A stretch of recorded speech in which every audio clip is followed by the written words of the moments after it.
Welcome back to Propology 101, and today we're going to talk about something a little bit different. First off, in the collector's market, accuracy, accuracy, accuracy. People want accuracy. They want it to be as close as physically possible to the original screen use prop, and that's where I like to live. They're not metal, they're resin copies of Heroes. That's what I like to make. And I do my best to get all the markings and everything that should be on there, and it gives you a little extra level of fidelity and things that don't show up on film, don't show up in most photographs, like serial numbers, all the little things you can't see, won't see, unless you actually have a physical thing in your hand that has been made to that fidelity or to that level of accuracy. There is out there another Mauser that is used, and it's easily available. It can be as cheap as $20 or as expensive as $100, and even above that.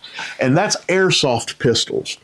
The thing about airsoft pistols is they only come in one version of the Mauser broom handle, and it's the World War II version. It's the magazine fed, meaning it has a magazine that goes in right here. It has a magazine release right here. It has a selector switch over here. That's not a safety, that's a selector switch.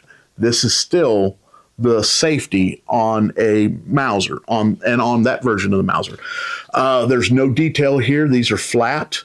And right here, it's all flat. There's no machining work done to the outer frame like there's done on the traditional older Mausers. Now, going along with that, someone has taken a Airsoft and turned it into a Han Solo, A New Hope style DL-44. And I've done some looking and watching and researching and kind of decided to study this particular build because it actually is a fairly clean build. And I'll go down, the first thing I want to talk about is they actually machined this into the body. They put this square in here. They took the selector switch off, filled the hole, and then machined this out. And I think they probably filled the hole with JB Weld or something very hard so they could actually machine through it, since this is actually, the one we're looking at is actually a metal version. It's about a $99 version.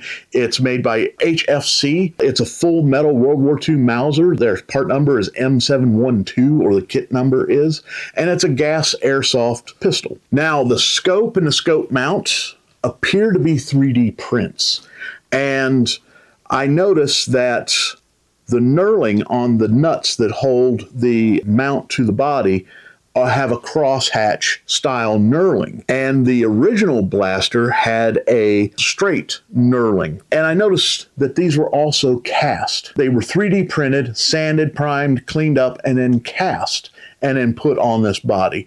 And another funny thing is, the body itself, the Airsoft, is cast. It's not an actual Airsoft, it's a modified Airsoft and then cast. So moving down to the flash suppressor. The flash suppressor is the exact same flash suppressor that is on the original DL-44 Hero from A New Hope, but it is also 3D printed.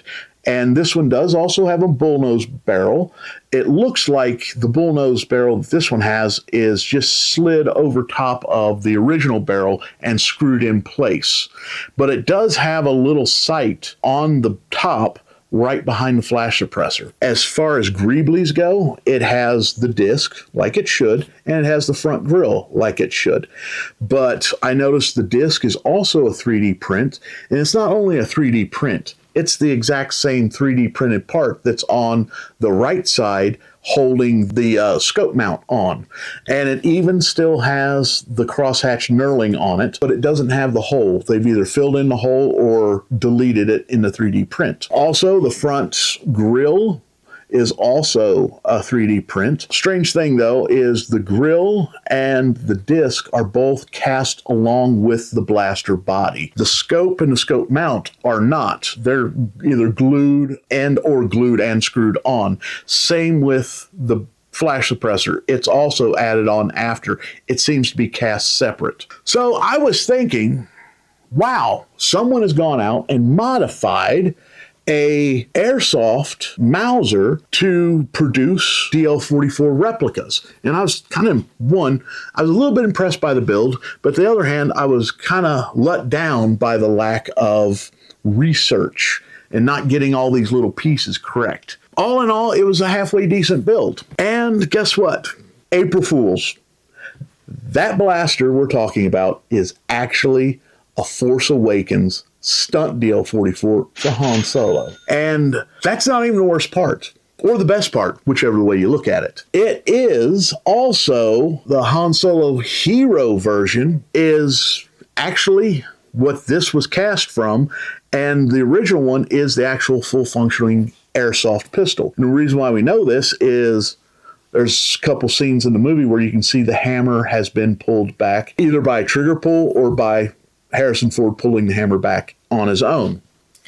So anyway, that is the Force Awakens Han Solo DL-44 Stunt. I hope you enjoyed it. I hope I had you going for a minute there. And I hope you join us next time when we bring out another prop, tear it down, and see what it's made of.